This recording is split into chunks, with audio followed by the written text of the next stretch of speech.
Evangelho de Mateus, capítulo 28, e verso de número 1.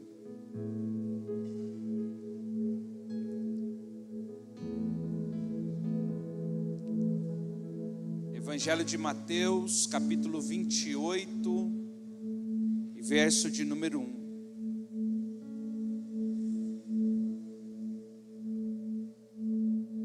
Está escrito assim, olha: depois do sábado, quando já despontava o primeiro dia da semana, Maria Madalena e a outra Maria foram ver o sepulcro. Havia acontecido um grande terremoto, pois um anjo do Senhor havia descido do céu e, aproximando-se, remover a pedra que estava sentado sobre ela. E o seu aspecto era como de um relâmpago, e as suas roupas brancas como a neve. E você perdeu a oportunidade de glorificar a Deus. E os guardas tremeram de medo e ficaram como mortos diante dele. Mas o anjo disse às mulheres: não temais, pois eu sei que procurais Jesus, que foi crucificado. Ele não está mais aqui, mas ressuscitou como havia falado. Vinde e vede o lugar onde ele estava. Ele não está mais, ele estava aqui. Ide depressa e dizei aos seus discípulos que ele ressuscitou dos mortos e vai adiante de vós para a Galileia, e lá o vereis. E vos avisei. Elas então, saindo apressadamente do sepulcro, de onde elas saíram? De onde elas saíram? E elas saindo apressadamente do sepulcro, com grande temor e alegria. Como elas saíram do sepulcro? Temor. Olha para o seu irmão e diga para ele: temor e alegria são marcas da ressurreição. Temor e alegria. Uma igreja que acredita que Jesus ressuscitou dos mortos é uma igreja com temor e... vocês ainda estão crendo na ressurreição, mas tudo bem. E Jesus foi ao encontro delas dizendo: salve, salve. E elas, aproximando-se, abraçando-lhes os pés, e o adoraram. Então Jesus lhe disse: não temais, ide dizer aos meus irmãos que sigam para a Galileia, e lá me verão. Amém? Senhor, essa é a tua palavra. Nós estamos felizes com tudo aquilo que o Senhor está fazendo, e nós queremos colocar o nosso coração à disposição do Senhor e pedir: fala conosco, Senhor. Que a tua palavra possa nos direcionar, nos corrigir, nos animar, nos fortalecer, trazer aquilo que nós precisamos para que possamos sair daqui em temor e alegria, como descreve a tua palavra. É o que nós clamamos na noite de hoje, no nome de Jesus. Amém, amém e amém. Queridos, a mensagem de hoje é sobre a ressurreição de Jesus. Se pudéssemos colocar um tema, além do tema que nós já estamos caminhando a respeito do Cordeiro de Deus, seria o poder da ressurreição. Algo que nós precisamos entender a respeito de Jesus é a importância da sua ressurreição. Como disse, nós estamos a uma semana da festa da Páscoa, da celebração da Páscoa. E como essa festa da Páscoa deve ser uma grande tristeza para o reino das trevas. Porque as trevas pensou que quando crucificaram a Jesus, estavam impedindo o propósito eterno do seu Filho, mas não. na morte de Jesus estava o início da nossa vitória, porque nós sabemos que foi crucificado, mas ao terceiro dia rompeu a morte e ressuscitou em poder, glória, majestade, honra, louvor, e foi assunto aos céus. É por isso que nós estamos aqui. Nós não estamos aqui apenas porque Ele morreu na cruz. Nós estamos aqui porque Ele morreu, mas ao terceiro dia Ele ressuscitou dentre os mortos. E a nossa alegria está exatamente aí, porque ressuscitou. Essa é a mensagem do Evangelho. Essa é a boa notícia do Evangelho. É algo que nós precisamos entender, que a mensagem do Evangelho necessita do entendimento da ressurreição. Se não entender a ressurreição, não há como compreender a movimentação da boa notícia do Evangelho. Porque todos nós estávamos mortos em pecados e delitos. Nós estávamos mortos.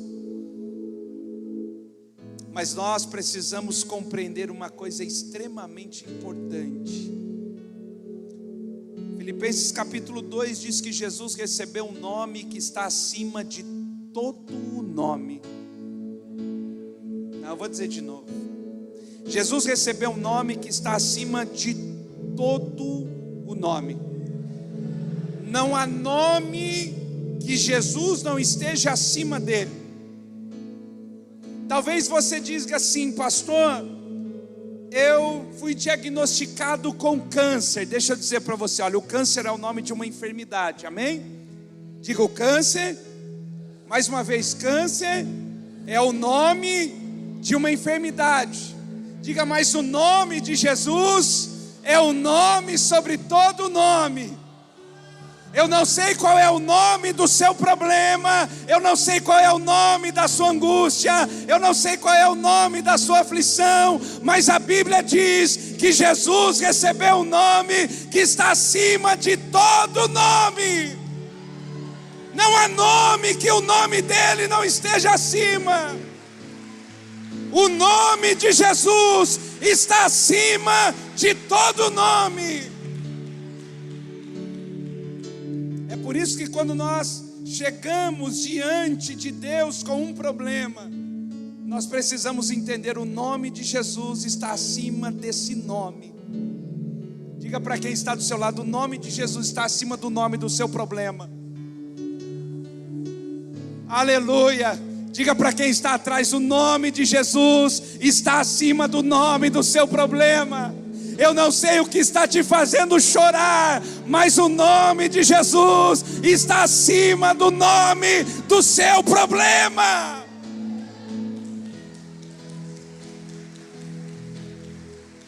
Existe um nome. É por isso que nós precisamos aprender a chamar o problema pelo nome. Qual é o nome do problema? O divórcio. Qual é o nome do problema? A enfermidade. Qual é o nome da enfermidade? Dê um nome. Chame pelo nome. Mas quando você chamar pelo nome, lembre-se: o nome de Jesus é um nome que está acima de todo nome. É por isso que quando nós vamos orar por alguém, nós oramos por alguém entendendo que o nome de Jesus está acima do diagnóstico que foi dado pelo nome, não importa o que seja. Parece que nós colocamos o nome de Jesus abaixo de alguns nomes nos nossos dias. Parece que o nome de Jesus se tornou menor do que alguns nomes nos nossos dias. É fácil falar o nome de Jesus aqui, irmão. Eu quero ver o nome de Jesus ser um nome sobre todo nome quando nós entrarmos no problema. Quando a dificuldade chegar, quando a enfermidade entrar dentro da nossa casa, nós lembrarmos que o nome de Jesus está acima do nome do problema. O nome que está acima de todo nome Nós não estamos aqui reunidos no nome da Reconciliar. A Reconciliar é uma plataforma, mas não é ela que nos reúne aqui. Nós não estamos reunidos aqui no nome do Robson, no nome da Patrícia. Nós estamos reunidos aqui em torno do nome que está acima de todo nome. Nome pelo qual todo joelho um dia se prostrará. Meu Deus. É sobre o nome de Jesus.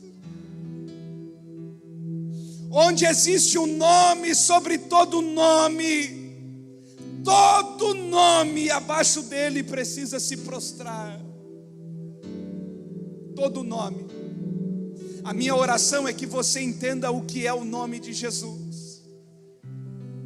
A minha oração é que durante esse tempo você tenha entendido a importância, valor, poder e autoridade do nome de Jesus.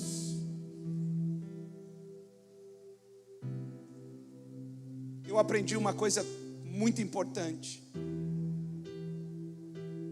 Eu aprendi algo muito interessante, eu quero compartilhar com você. Existe uma lei da física,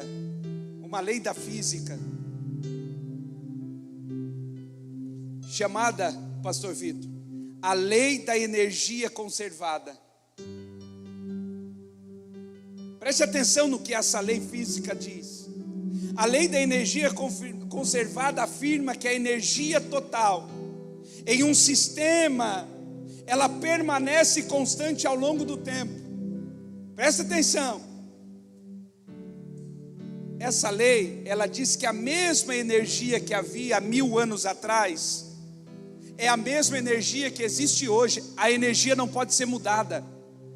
É a mesma energia de 1000 anos atrás, 2000 anos atrás, 3000 anos atrás. A energia não muda. Isso é uma lei física. A energia não pode ser criada nem destruída. Ela pode ser apenas transformada de uma forma para outra. É por isso que nós precisamos entender o que a Bíblia diz, que o mesmo poder que ressuscitou Jesus dentre os mortos opera em vocês agora. Você não entendeu. O mesmo poder de Deus que tirou Jesus da sepultura há 2000 anos atrás está operando na igreja sem mudança, sem variação, na mesma intensidade, na mesma glória. Se o poder de Deus tirou Jesus da sepultura, será que não vai nos tirar da angústia? Não vai nos tirar do problema? Não vai nos tirar da aflição? É o mesmo, diga comigo, o mesmo poder. Diga, o mesmo poder que ressuscitou Jesus dos mortos opera na igreja hoje.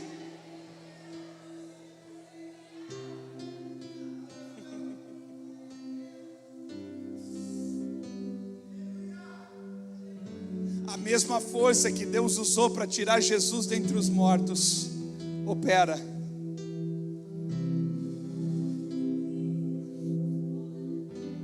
Eu não sei se o seu problema é maior do que a morte, mas o mesmo poder que tirou Jesus dentre os mortos continua operando. Não houve mudança no poder de Deus, não houve variação no poder de Deus. Nós é que nos distanciamos daquilo que Deus está fazendo ao longo da história. Essa noite pode ser a noite da sua ressurreição.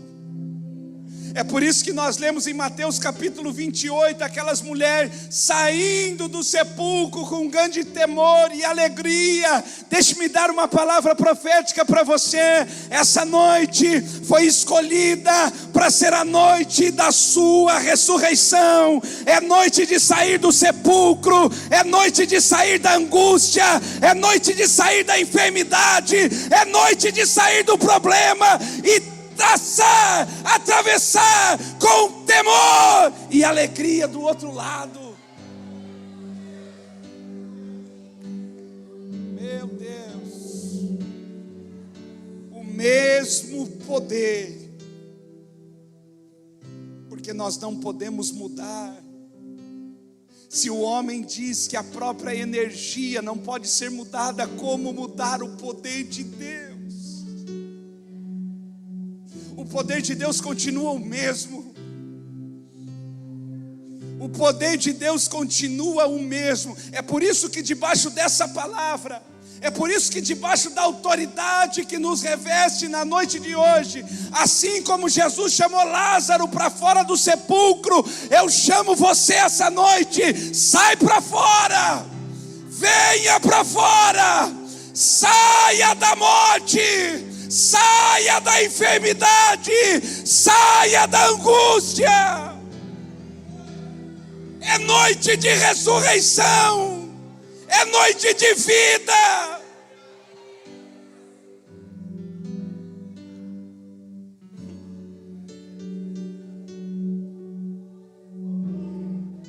Sabe o que os homens disseram a respeito da lei da energia conservada? Que a energia não pode ser destruída. Os homens disseram: a energia que existe no planeta, a gente não pode criá-la e nem destruí-la. Eles entenderam isso a respeito de algo criado por Deus. Imagine o poder de Deus. O poder de Deus não pode ser impedido. É por isso que a Bíblia diz: agindo o Senhor, quem é que pode impedir?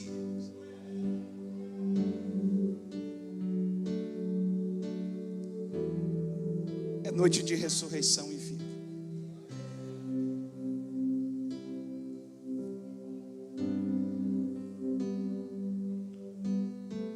Nós precisamos aprender sobre algumas leis que envolvem a morte e a ressurreição de Jesus. A morte e a ressurreição de Jesus é cercadas por leis, princípios que passam desapercebido por nós, irmãos. Aquilo que está implícito na vida, morte e ressurreição de Jesus precisa trazer para nós ensinamentos valiosíssimos. Eu quero passar com você aqui, não é a mensagem, mas como introdução ainda, sobre algumas leis que envolvem a morte e a ressurreição de Jesus e o que nós podemos aprender com ela. Anote aí, lei número 1.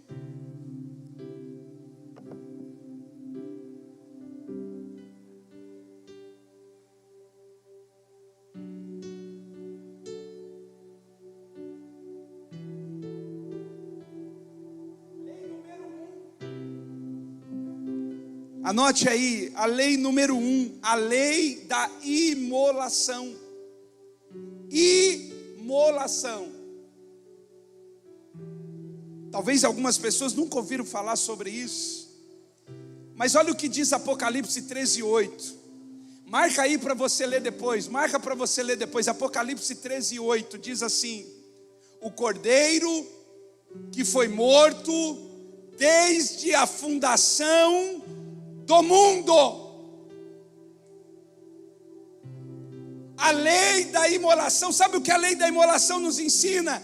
Que Jesus já estava separado para ser imolado antes de tudo. Deus não tinha criado nada, mas o cordeiro já estava separado para a morte. Sabe como a gente entende isso de maneira mais fácil?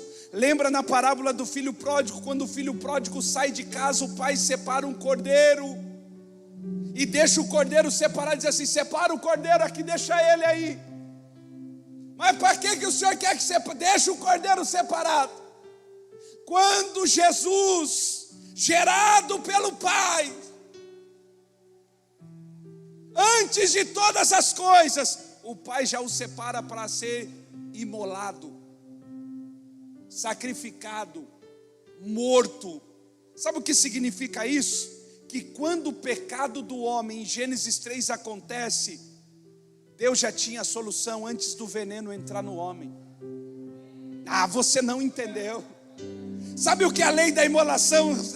A lei da imolação nos ensina que Deus tem a solução preparada antes do problema. Eu não sei qual é o problema, mas eu sei que Deus já preparou a solução de antemão. Jesus é a oferta de Deus, imolada antes de todas as coisas. Quando o diabo tentou e produziu a queda de Adão e Eva, Deus já tinha preparado o escape em Cristo Jesus. A lei da imolação nos ensina que Jesus é a saída preparada de Deus para todo tipo de problema que nós enfrentaríamos. Eu não sei qual é o problema, mas eu sei qual é a saída, é Cristo Jesus. Não existe outro. Por isso ele disse: eu sou a porta das ovelhas. Se você quer encontrar saída, é Cristo Jesus. Há uma segunda lei. Há uma segunda lei que envolve a morte e ressurreição de Jesus. Lei número 2, João, Evangelho de João, capítulo 12, versículo 24. Evangelho de João, capítulo 12 e verso 24.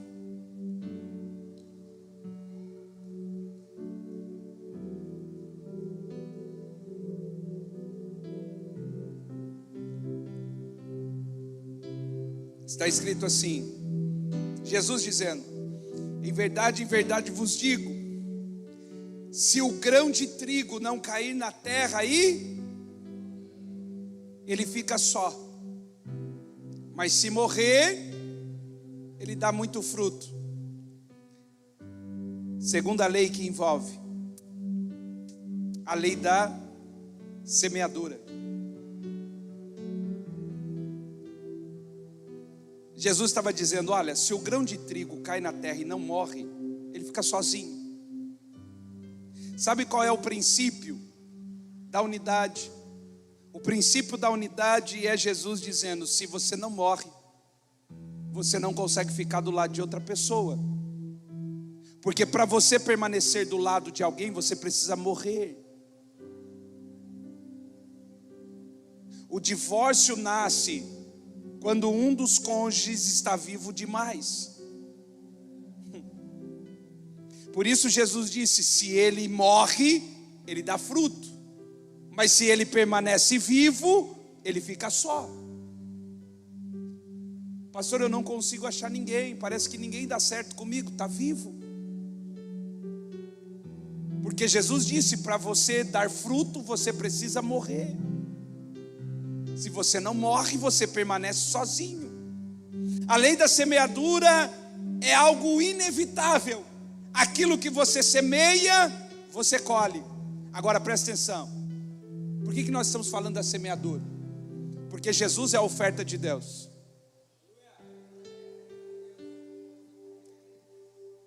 João 3,16. Porque Deus amou o mundo de tal maneira que fez o quê?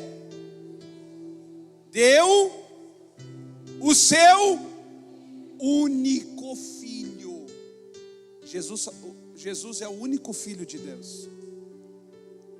Deus só tinha um filho. Presta atenção.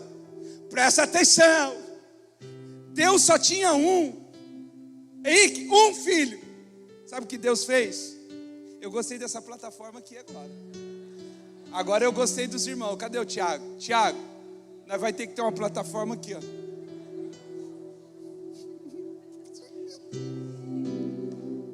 Falei que eu ia sapatear aqui.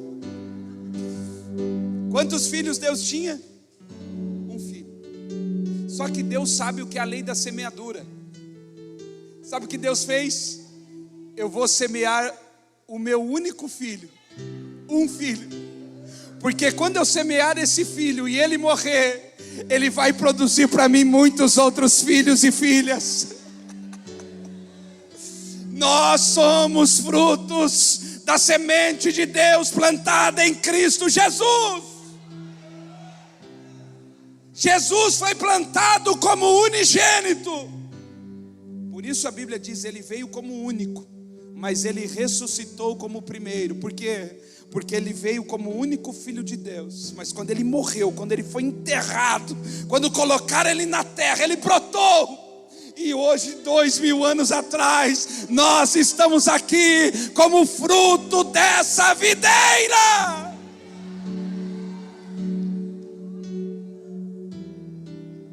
Diga comigo, o Pai, diga, o Pai semeou um único filho e colheu uma igreja cheia de filhos e filhas. Meu Deus!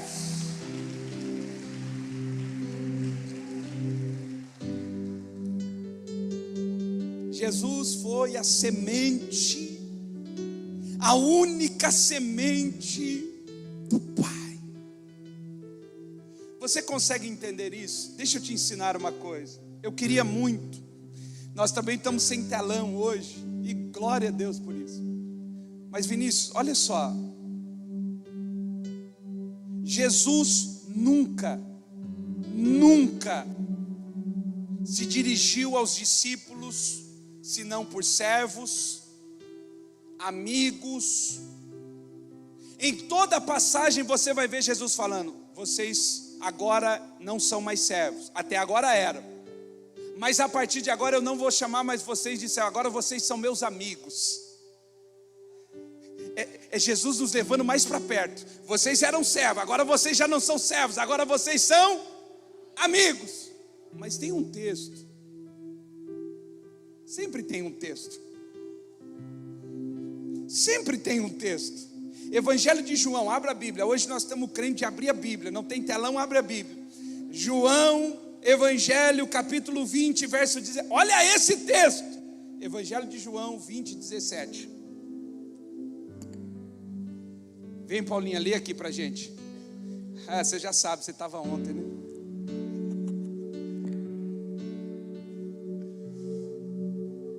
Lê, Evangelho de João 20, 17. Recomendou-lhe Jesus: não me detenhas, porque ainda subi para o meu Pai, mas vai ter com os meus irmãos e diz-lhes: suba para meu Pai e vosso Pai, para meu Deus e o vosso Deus. Não, pera. Primeiro a gente era servo. Primeiro a gente era servo. Depois ele nos levou para mais perto. Depois ele nos levou para mais perto. E nos tornou amigos. E nos tornou amigos. Aí Ele morreu. e ressuscitou. E ressuscitou. Aí não é mais amigo. Aí não é mais amigo. Aí não é mais servo. Aí não é mais servo. Aí ele nos chamou de irmão. Aí ele nos chamou de irmãos. Olha para ele, agora nós somos irmãos. Aumentou. Ele foi trazendo para perto. Ele disse: agora Deus é o nosso Pai. Agora Deus é nosso Pai. Ele nos chamou de irmão. É a única. Ele disse: você agora não é mais servo, agora você não é mais amigo, agora você é meu irmão, agora você pode chamar o meu pai do teu pai.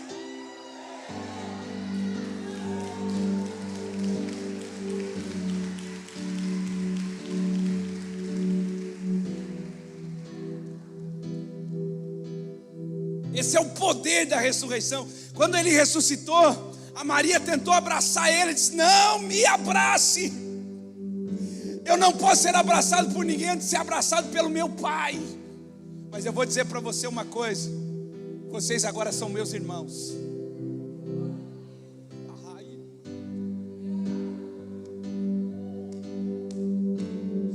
Jesus é nosso irmão mais velho. Nós estamos inseridos na família de Deus.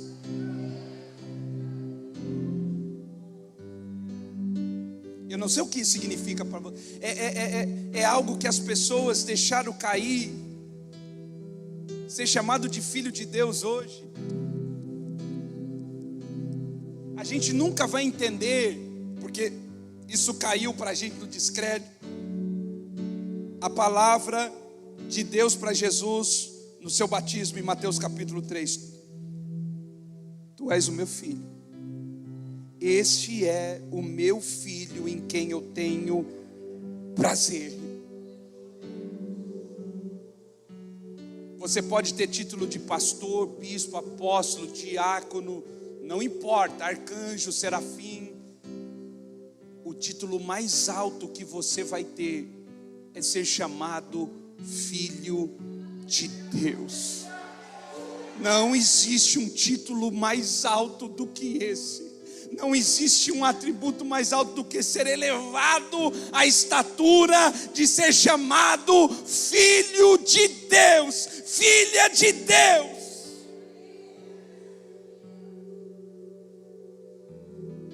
Olha o que Jesus disse: agora você vai aos meus irmãos, não são amigos, não são servos, são meus irmãos agora, e dize-lhes a ele que eu estou voltando. Olha a palavra de Jesus: eu estou voltando para o meu Pai e o vosso Pai. Eu estou voltando para o meu Deus e para o seu Deus.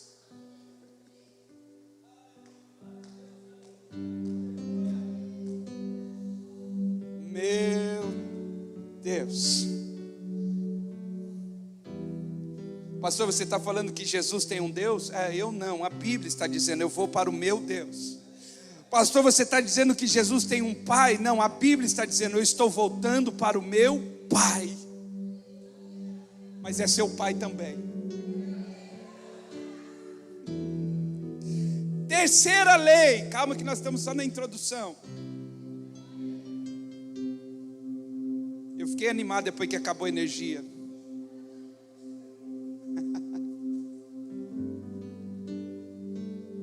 Irmão, parece brincadeira. Eu estava ali com o pastor Jades, a gente estava falando sobre transformador.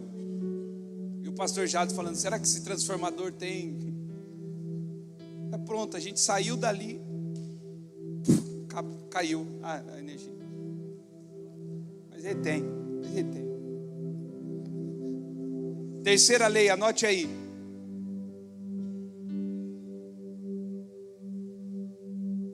A lei da ressurreição. A mensagem vai ser rapidinha. A hora que a gente acabar a introdução, a mensagem tem 6 pontos e acaba rápido. Irmão, é uma vez por semana. Meu Deus. Domingo que vem é batismo, então está aí a nossa preparação. Anote aí a terceira lei, a lei da ressurreição. Como assim, pastor, a lei da ressurreição? Primeira epístola de Paulo aos Coríntios, capítulo 15 e verso de número 42. 1 Coríntios, capítulo 15, verso de número 42.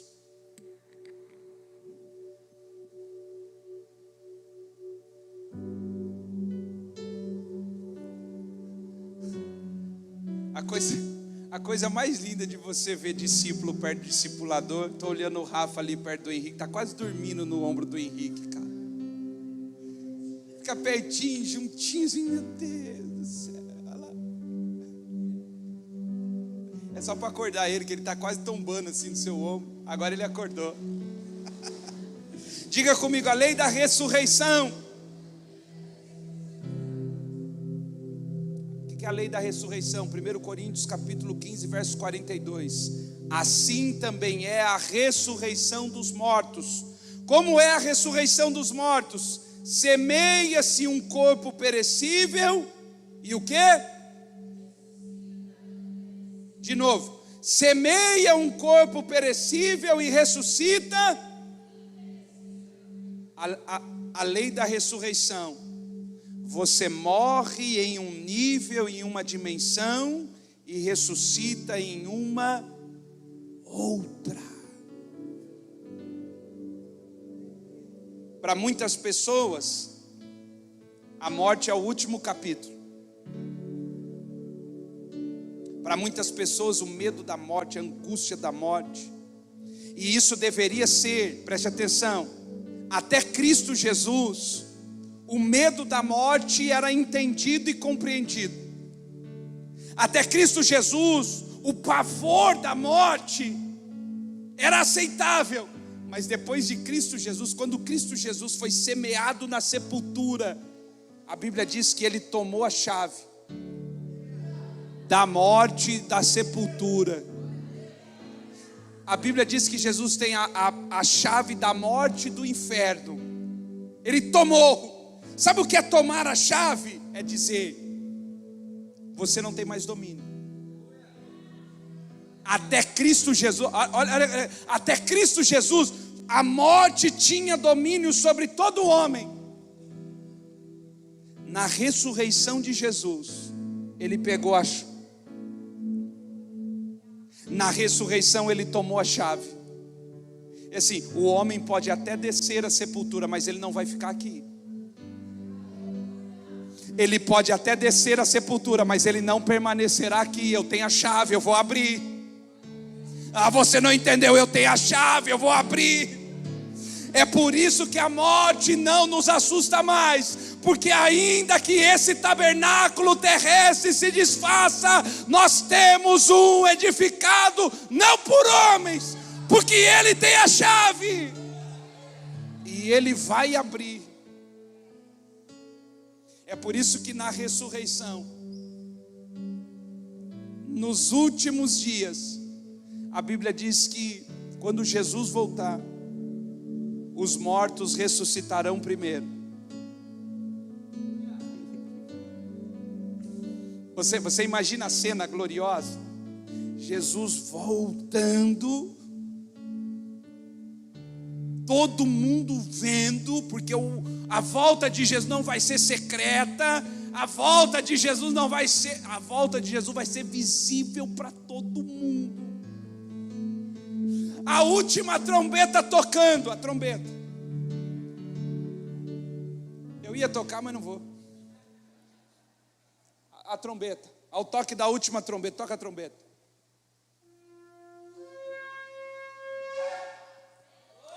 Um mais longo, foi um mais longo.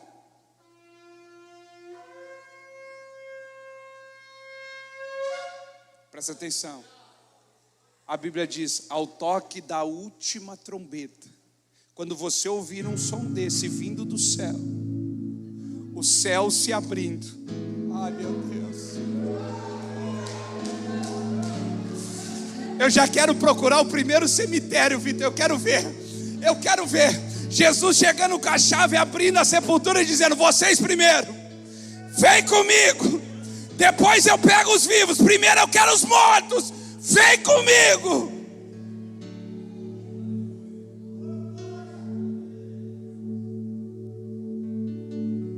Porque semeou num corpo perecível, mas vai colher um corpo incorruptível.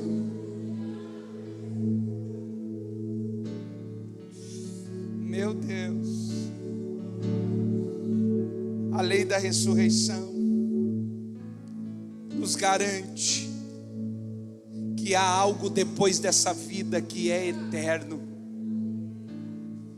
A questão é entender que quando Cristo entra na nossa vida, a eternidade já começou. Nós não estamos indo, nós já estamos. A eternidade já começou, irmãos. A nossa expectativa não é adiante, a nossa expectativa já começou agora. Cristo entrou na nossa vida, aleluia. E porque Ele entrou na nossa vida, nem a morte. É isso que Paulo, pega o texto para mim, Romanos 8, Vitor, pega aí, Romanos 8.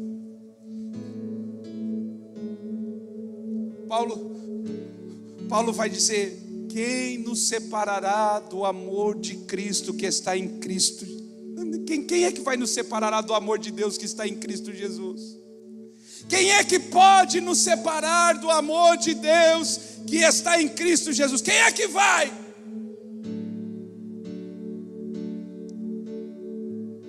aquilo que vai impedir?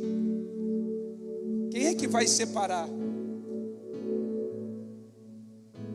O amor de Deus que foi depositado em Cristo Jesus. Algo que pode nos separar do amor de Deus que está em Cristo Jesus? Vem cá.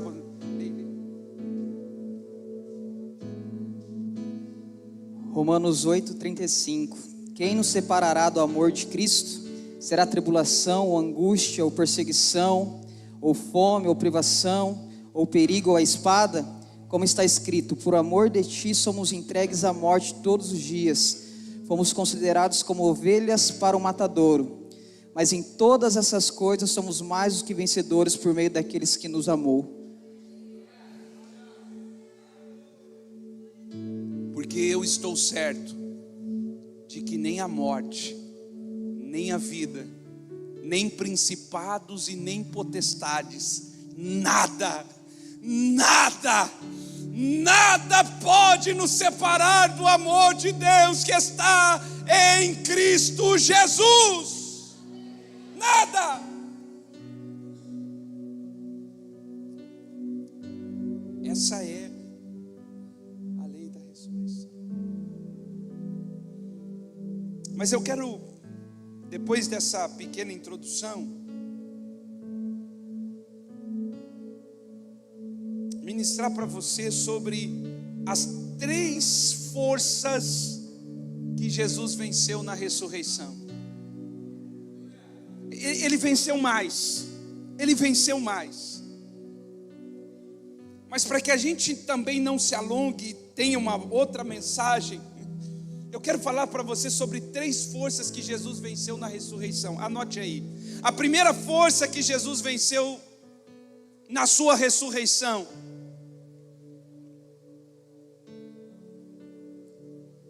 foi a força da religião.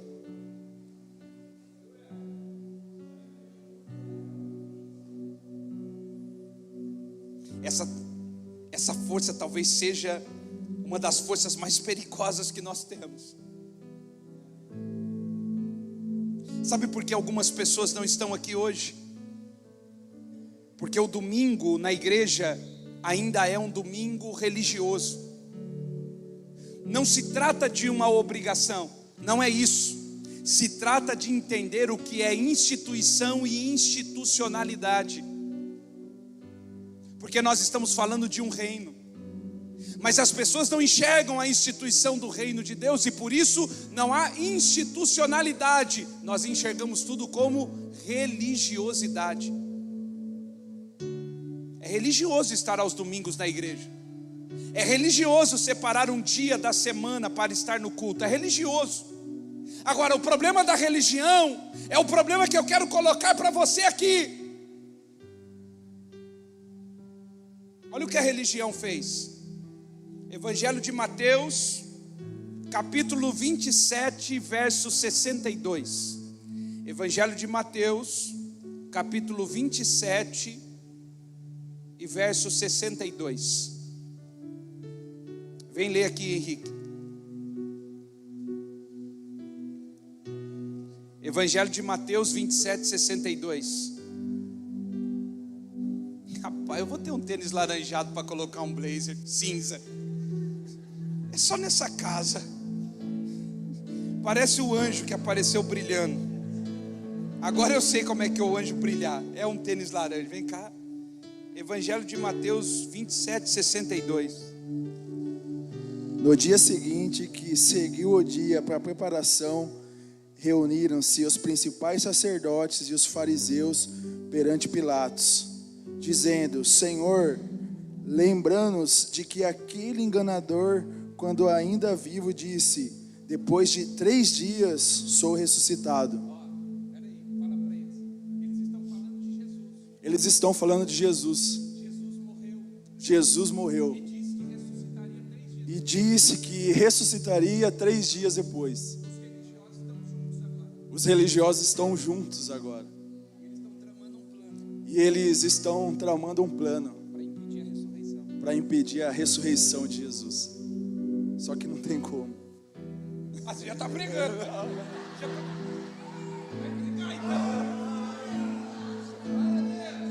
Começou outro dia. Olha o verso 64. Olha o que a religião vai fazer. Ordena, portanto, que o sepulcro seja protegido até o terceiro dia, para não suceder que, vindo os discípulos à noite, o furtam e digam ao povo: ele está ressuscitado dentre os mortos, e assim o último erro será pior do que o primeiro. Disse-lhe Pilatos: tendes a guarda, ide e protegei o máximo possível. Assim eles foram e tornaram o sepulcro seguro, selando a pedra e deixando ali a guarda. A religião colocou a pedra do sepulcro. A religião não te impede de ir até Jesus, mas ela coloca uma pedra entre você e Ele. Glória.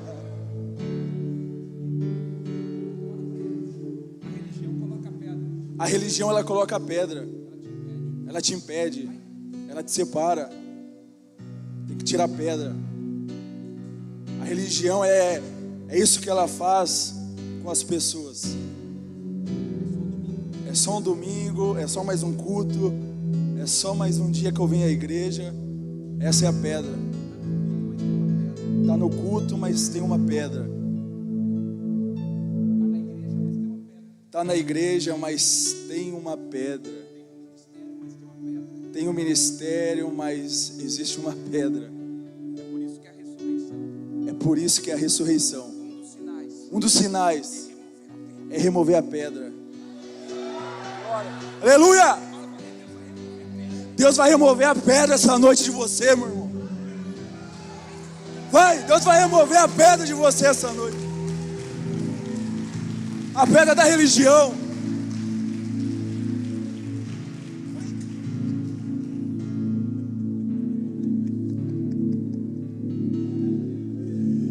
Sabe o que a religião faz? A religião diz para você: você quer ir no culto, não tem problema, pode ir no culto, mas eu vou colocar uma pedra. Sabe qual é o pensamento da religião? O pensamento da religião é: você quer ir à igreja, não tem problema, mas eu vou pôr uma pedra, porque você não pode encontrar o Cristo ressurreto. Pode ir até onde o Jesus morto está, mas o ressurreto não. Você pode ir até onde o Jesus morto está, mas não pode encontrar o Jesus ressurreto. Deixa eu dizer, aqui não pregamos um Jesus morto, aqui não pregamos um Jesus no túmulo. Essa igreja prega o Cristo ressurreto.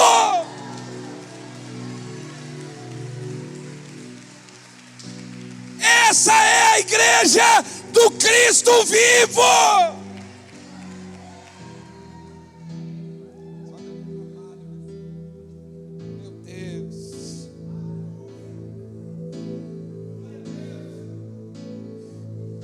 Obrigado. Oi. Eu prometo que eu vou me comportar agora. Irmão, hoje de manhã eu e a Joana aqui. Fala, Joana. Levantando a poeira disso aqui. A Joana parecia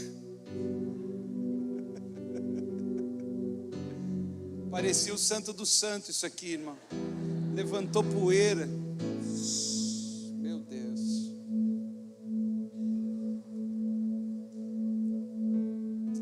A religião. Eu não sei se você já parou para perguntar quem é que tinha colocado a pedra no sepulcro de Jesus. Quem colocou a pedra no sepulcro de Jesus foi a religião. Os religiosos que tomaram a decisão dizendo: olha, tá bom, nós matamos, ele morreu, mas ele deixou uma mensagem. Ele disse para os seus discípulos que ressuscitaria 3 dias. A gente precisa dar um jeito nisso. Chegaram e disseram: vamos fazer alguma coisa.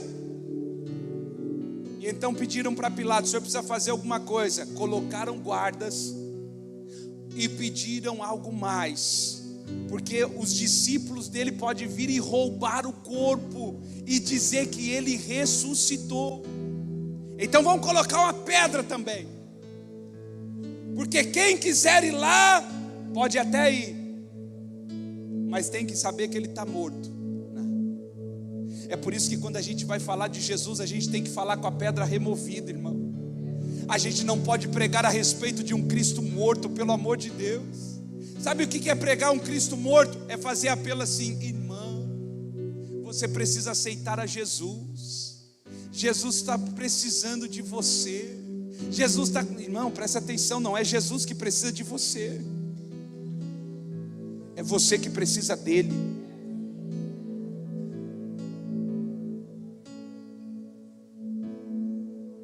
Sabe qual é a imagem que nos ensinaram a ver de Jesus? A imagem do prego, as feridas, as machucaduras. Nos ensinaram a ver um Jesus carente, machucado. Mas eu quero dizer para você que ele não está assim.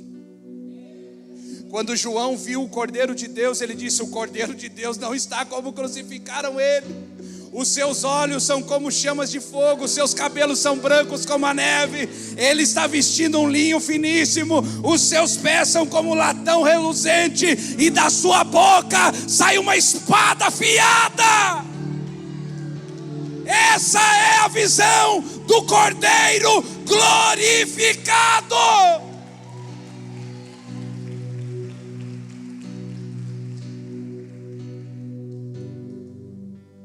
A religião é tão terrível que quando Jesus ressuscitou, eles não conseguiram, eles colocaram guarda, eles colocaram pedra, mas não deu jeito.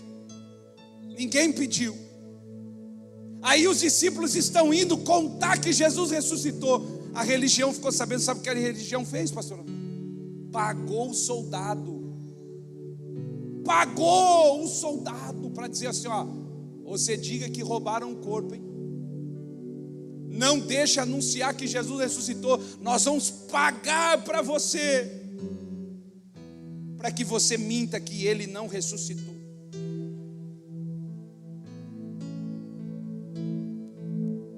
A segunda força que Jesus venceu.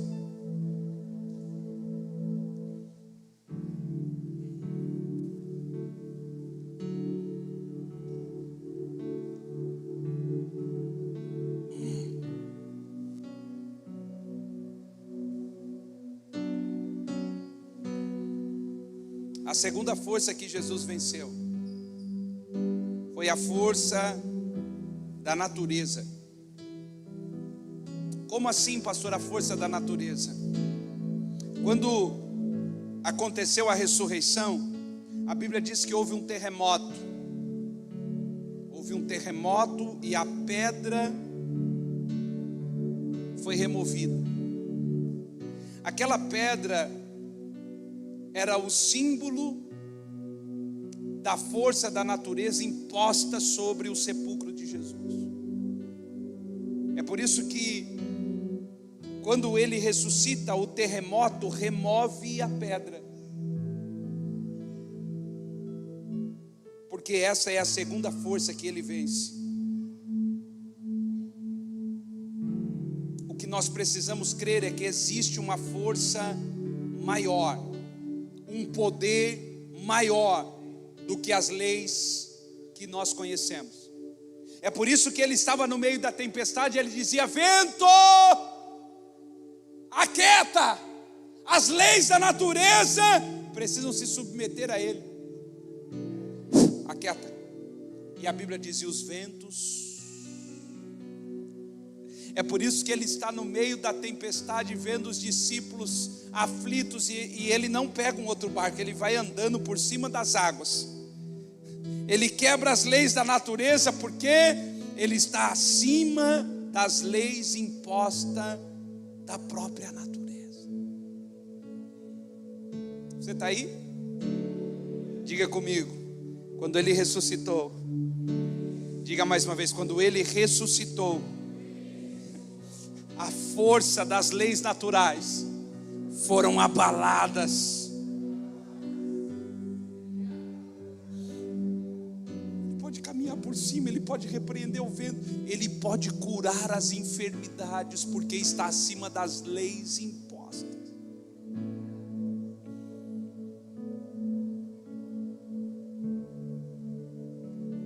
Terceira e última.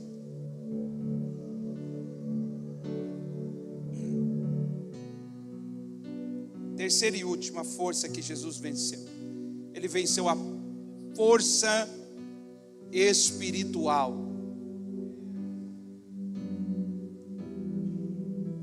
Na sua ressurreição, o diabo perdeu o seu domínio.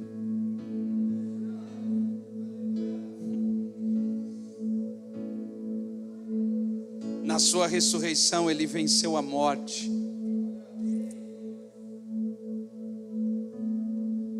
Por isso que Paulo, escrevendo aos Coríntios, ele vai dizer: onde está, ó morte, o teu aguilhão? Tragada foi a morte na vitória. Falando daquilo que Jesus havia feito. A morte não pôde detê-lo. Todos nós estávamos destinados a esse fim. Mas depois de Jesus, todos nós estamos destinados à ressurreição. Ele disse: eu vim para que tenham vida, e vida com abundância. Presta atenção. Eu vim para que tenham vida. Primeiro ponto. O que é eu vim para que tenham vida? Agora, aqui, vida. E vida com abundância, aquela que virá. Mas a vida já começa agora. Olha para o seu irmão e diga para ele: é preciso viver.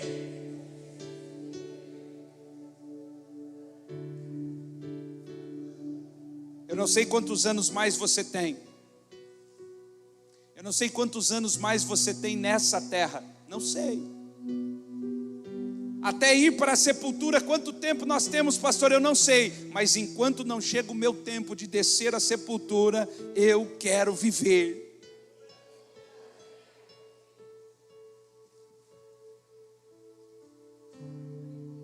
Eu preciso viver. Por quê, pastor? Porque a ressurreição me deu vida. Jesus disse: eu sou a ressurreição e a... De novo, eu sou a ressurreição e a... É impossível estar em Cristo e não ter vida. Todo aquele que experimenta Cristo quer viver. Irmão, presta atenção. Existe duas formas de viver. Existe você sobreviver e existe você viver. Tem pessoas que estão sobrevivendo. Terrível. A vida se tornou um fardo difícil, complicado, chato. Porque estão sobrevivendo. Mas Jesus não disse: eu vim para que vocês sobrevivam. Eu vim para que vocês tenham vida. A vida é o maior presente que Deus nos deu. Nós só temos uma. Nós não temos duas. Não, pastor, mas a vida eterna. Não, a vida eterna é continuidade dessa vida. É por isso que nós vamos ser galardoados. O que é o galardão? O galardão é você receber numa próxima o que fez nessa. Então, continuidade. Mas nós precisamos aprender a viver. E aí, para nós aprendermos a viver, nós precisamos compreender o que o salmista disse. O que o salmista disse, pastor? O salmista disse: eu não posso ter uma vida onde eu levanto cedo, como pão de dor, volto para casa, durmo para fazer tudo de novo amanhã. É um ciclo. A nossa vida se resume nesse ciclo. Qual ciclo? Acordar, trabalhar, voltar para casa, descansar, para trabalhar no dia seguinte. Não, a vida é mais do que isso. É preciso ter um propósito maior do que esse. É por isso que a minha oração é que Deus abra os teus olhos. Tem órfãos que precisam ser cuidados, viúvas que precisam ser alcançadas, enfermos que precisam ser visitados, doentes que precisam ser curados, drogados que precisam ser libertos. E Deus vai usar você, porque você não vai sobreviver, mas você vai viver para a glória de Deus e cumprir o seu propósito.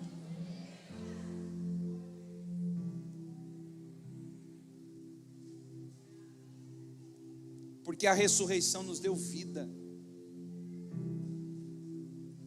E quando nós começamos a viver, quando você entende que está vivendo para além de si mesmo, eu não vivo apenas para mim. Por quê, pastor? Porque eu morri. Então quem morre não fica só, quem morre dá muito fruto.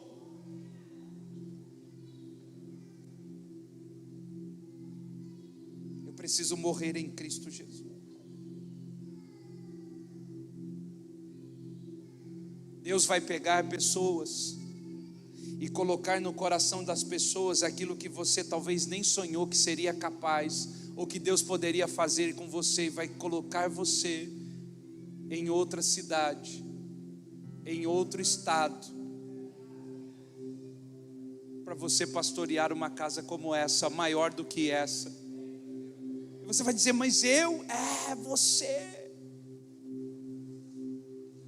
Porque você vai viver.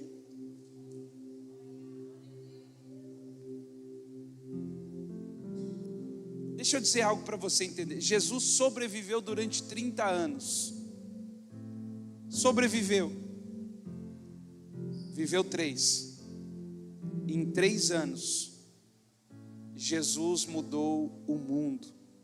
Porque nós estamos aqui 2000 anos depois, falando da mesma mensagem que ele pregou há 2000 anos atrás. Então não importa quanto tempo você sobreviveu, se você decidir viver, o pouco tempo você pode impactar uma geração. Pouco tempo. Pastor, eu não sei por onde começar. Eu ensino você. Semana que vem, provavelmente nós vamos limpar a igreja de novo. Começa por aí. Aí você entra no Santo do Santo, você vai ter uma experiência tremenda. Hoje pela manhã, eu estava conversando aqui com o Ariel. Cadê o Ariel ali? Eu estava conversando aqui, uma conversa bacana. Posso falar? E nós estávamos falando e ele perguntou para mim assim: como ter intimidade com Deus? Foi isso? Como ter intimidade? Foi essa a pergunta mesmo? Eu disse, pastor, como ter intimidade com Deus? E a gente aqui com a vassoura na mão, rodo na mão. Eu disse para ele, aqui, cara. Como assim aqui? Momento de intimidade, secreto. Disse, aqui. Mas como? A gente conhece Deus aqui. E eu disse para ele assim, quando você conhece uma moça, a primeira coisa que você faz é levar ela para o ambiente sexual. Você conheceu a pessoa e você já vai para o momento sexual? Eu disse, não, claro que não, isso é errado. Eu disse assim, esse é o problema das pessoas. As pessoas querem ter intimidade com Deus que elas não aprenderam a conhecer. Como é que você vai orar a um Deus que você não tem relacionamento com Ele? Não é um lugar de intimidade primeiro. Quando você conhece uma pessoa, primeiro você vai passear com ela, vai conhecer, vai jantar com ela, vai almoçar com ela. Você precisa se relacionar para que depois venha a intimidade. Quer conhecer a Deus? Não entre dentro do seu quarto e feche a porta. Esse é um momento de intimidade. Quer conhecer a Deus?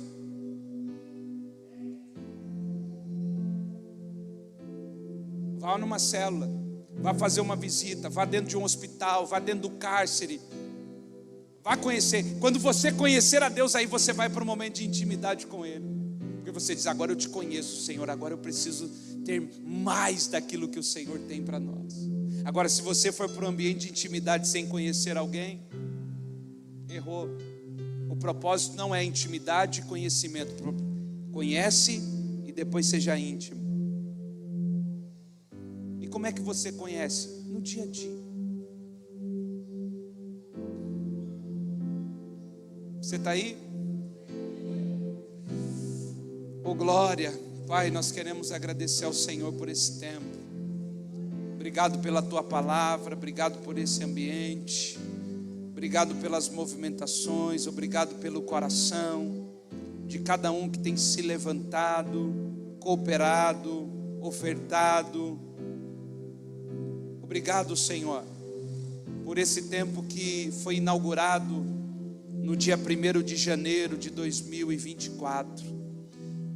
Nós queremos agradecer ao Senhor pelo poder da ressurreição, que tirou Cristo Jesus dentre os mortos, e esse mesmo poder opera sobre a igreja hoje, nos tirando, Senhor, de várias sepulturas que nós estamos inseridos, e nós queremos pedir, por favor, que o mesmo poder nos remova desses ambientes hoje, que nós possamos ser retirados, Senhor, dessa sepultura, e que nós possamos viver a vida de maneira que agrade e glorifique o teu santo e poderoso nome.